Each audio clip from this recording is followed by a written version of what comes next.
Hello. This is Antya from Byte Shuffle. Thank you for always watching my videos. This time, we are diving deeper into the sideboard section, focusing on Chrome Mox. Please make sure to check it out. Next week, I plan to upload a video about battling Eldrazi. I usually upload videos on Fridays, but since the big Magic Open is coming up, I plan to release it earlier. I plan to announce it on X as usual, so if you're interested, please follow me. The link to my X account is also in the description. Here is the deck list we will be using this time. While testing the blue-black Surveil land deck, I found that when my opening hand is strong, I often want to fetch an underground sea. Therefore, I am currently considering a different color. I don't feel any operational issues except when my opening hand is strong. But considering the possibility of facing Eldrazi, I am currently pondering my options. Since it's a land-heavy hand, I'll mulligan. If I assume the opponent is playing Delver, it might be best to send Cabal Ritual, which is essentially a 2-mana Lotus Petal in this situation, to the bottom. If I assume the opponent is playing combo or non-blue, it's better to send Volcanic Island to the bottom. Since I assumed the former scenario, I sent Cabal Ritual to the bottom. Since it's non-blue, I'll hurry the game.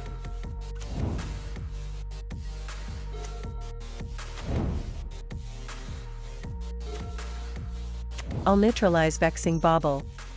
I'm going all in. From here, I'll increase the mana needed for the combo.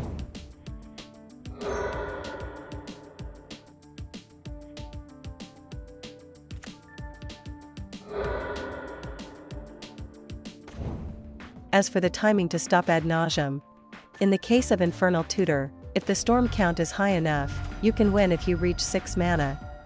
In the case of Beseech the Mirror, if the storm count is high enough, you can win if you reach 4 mana and have at least one permanent. Since the flips from ad nauseam are not favorable, I'll pass the turn.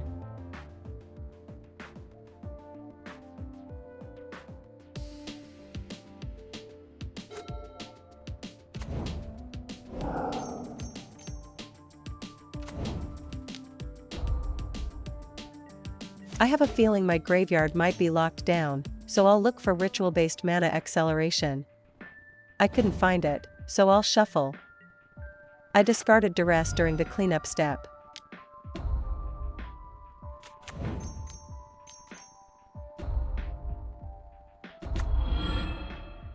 I sometimes forget that Vexing Bauble is on the battlefield and get my spells countered, so I totally understand how my opponent feels.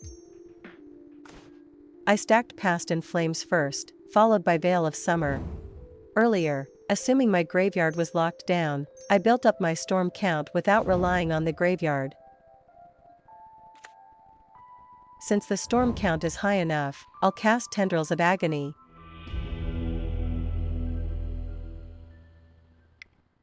Before sideboarding, I'd like to review the list we used. First, the conclusion. I will explain it step by step. Here's the sideboard I actually used during the game. First, I'd like to explain why I made these ins and outs. I wasn't sure what the opponent's latest list looked like, so I added Detection Tower as a precaution against Veil of Summer. As a target for Detect Tower, I also kept Wishclaw Talisman. I spent the entire time sideboarding, but I couldn't come up with anything good within the time limit, so as a last resort, I removed one Infernal Tutor. I also misunderstood the effect of Mindbreak Trap. I thought it could be prevented by Veil of Summer, so I prioritized keeping Veil of Summer over Vexing Bauble. However, for the purpose of creating this video, I did some research and found that this approach seems better, so I recommend everyone use this strategy. Now, let's get into the main topic. These are the cards related to ANT in the 12th post deck. First, there is the Bojuka Bog Crop Rotation package, as well as graveyard hate cards like Leyline of the Void. To bypass these, it's ideal to take the ad nauseam route post sideboard. To make effective use of ad nauseam, I side in 3 Chrome Moxes. Many of you might already know this, but for those who don't, let me explain Chrome Mox. This card has two effects: it increases the speed of your combo, and it provides the benefit of stabilizing my combo. First, I'd like to discuss the effect of increasing the speed of my combo. Let's say I have Brainstorm, Infernal Tutor, Dark Ritual, Ponder, Lion's Eye Diamond, and a Swamp in my hand. I am short by 1 mana to combo off. If I have Brainstorm, if it were Chrome Mox instead, I could go all in and take the ad nauseam route immediately. Next, let's discuss the benefit of stabilizing my combo. Let's say I start by playing a Swamp, then cast Dark Ritual, followed by another Dark Ritual, and then cast ad nauseam. To win on the turn I combo off, I often need 0 mana artifacts like Lotus Petal or Chrome Mox. Therefore, when taking the ad nauseam route and aiming for a win, Chrome Mox greatly contributes to my success.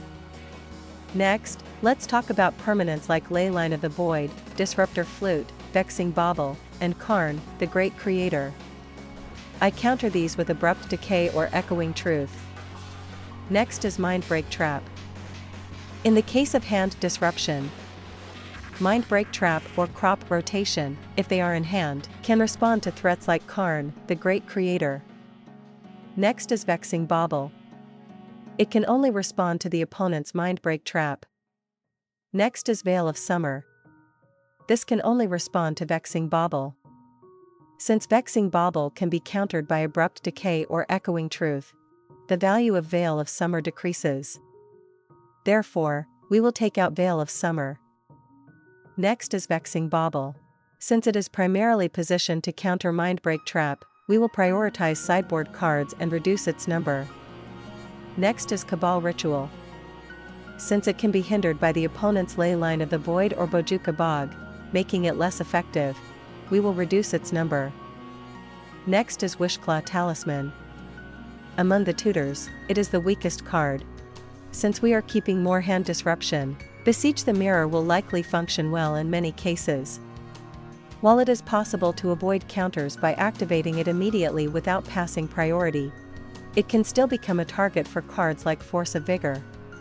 I will side out Wishclaw Talisman. Since there are no lands, I'll mulligan. Since it looks like we can stabilize our hand with draw sources, I'll keep. Since it's not a fast hand, I'll send Chrome Mox, which does nothing on its own, to the bottom. I was planning to start with hand disruption and have activated Misty Rainforest, but now I'm reconsidering. Regarding why I fetched Bayou, I actually intended to fetch Underground Sea. In my list, Underground Sea has been replaced with the blue-black Surveil land, so I fetched Bayou instead. Additionally, the reason I cast ad nauseam on the opponent's turn is that with Vexing Bauble on the battlefield, I can't secure a win within that turn.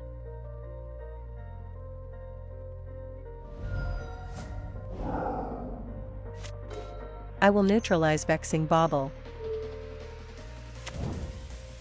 I'm going all in. From here, I will accelerate my mana while also building up the storm count.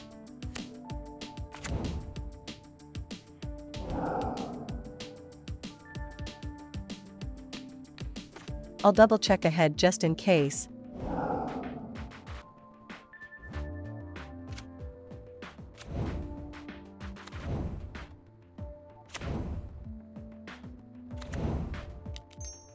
With the storm count sufficiently high, I'll cast Tendrils of Agony.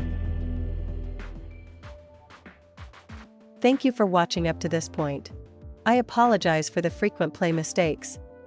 I hope to improve at MTG together with everyone. If you enjoyed this video, please consider subscribing to the channel and giving it a thumbs up. See you in the next one. This has been ANT, UB